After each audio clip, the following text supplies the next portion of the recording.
In this quick guide, we're going to demystify how the quick macro panel automatically selects workers to use in the construction of your buildings, including what the system does well and flaws where I would personally like to see improvements. Although at times it can seem completely random, there is in fact a strict priority system that the game employs when choosing an appropriate worker to begin constructing a building. When you construct a new building, from the Build tab in the macro panel, the first worker it will try and find for the job is one that has been forgotten about and is standing still, and is counted as idle in the Idle Worker tab next to the minimap. Note that workers either moving, attacking, or just on a hold position command do not count as idle, and thus are not counted within this category. If there are no idle workers to choose from, the next worker the game will try and utilise is one that is mining Luminite. In previous iterations of Stormgate, there was once a strict priority system dictating exactly which Luminite worker would be used, starting with those heading towards a mine, then those heading back to return their resources, and finally those that were actively gathering from the mine if no other workers were available.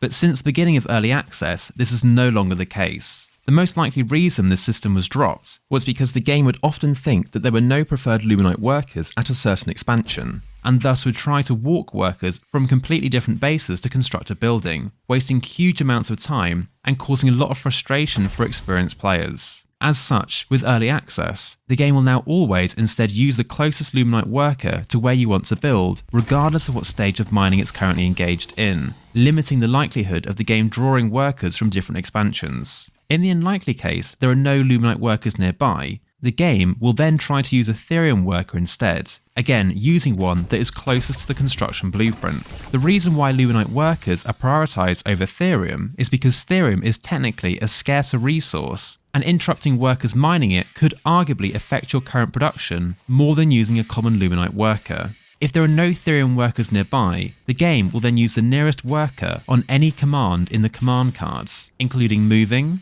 attacking, repairing, or on a hold position. And finally, if there's no other workers available and you are a Vanguard player, the game will use a worker that is currently engaged in constructing a building, of which it will queue up the next structure with that worker, so it can begin constructing it the moment its current building has finished producing. Currently in Stormgate, the game will follow this priority system within a radius of 2 bases, meaning that it could select a worker not only from the base you want to construct a building in, but also the bases directly adjoining it from either side. This means that if you want to build a habitat at your second base, and you have an idle worker sitting at your third base, the game will always try to use that idle worker first, even though it will have to walk several seconds in order to reach the construction site, as it is seen as the most preferable worker within a 2 base radius. However, if an idle worker is not sitting within an adjoining base, or is on the completely opposite side of the map, it won't be considered for selection within its priority system, as it's out of range. If you ever want to build a structure at a new location, where there are no adjoining bases, the game will always select a worker from the base that is closest, and exclusively choose the best worker from that single base.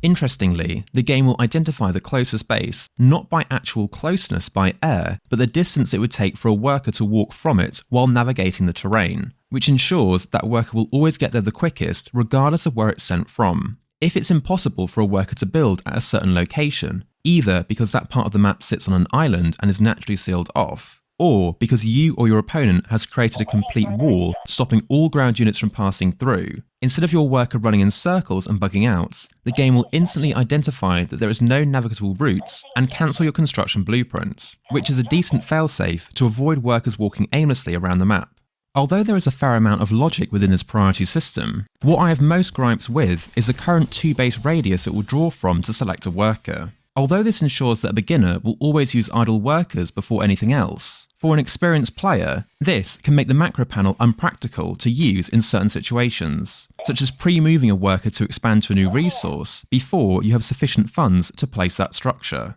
Because moving a worker is considered one of the most important actions not to interrupt, unless it comes to a complete stop, when you place your structure, the game will try and draw a different worker from your starting base, leaving the worker you want to use standing out in the cold. If the devs were to change the selection radius to just one base instead of two, this would easily fix this problem and allow more experienced players to trust the auto-build system, as it would make it very unlikely for the game to select a worker from an undesirable expansion and avoid wasting valuable seconds before construction is able to begin. Regardless of this, I am a big fan of the auto-build system and how it has the potential to reduce the multitasking needed for a player to keep up with their macro later into the game, especially when there are far more consequential decisions to pay attention to compared to what work is chosen for a specific task, for which I will make a separate video exploring these unique benefits in the near future. Let me know in the comments what you think about the quick macro panel and whether you are using it in your games, and if you have any questions about what we've covered. In my last video, we took a look at how to scout and make common decisions within the 1 versus 1 game modes for new and beginner players, by monitoring how many bases your opponent has compared to you,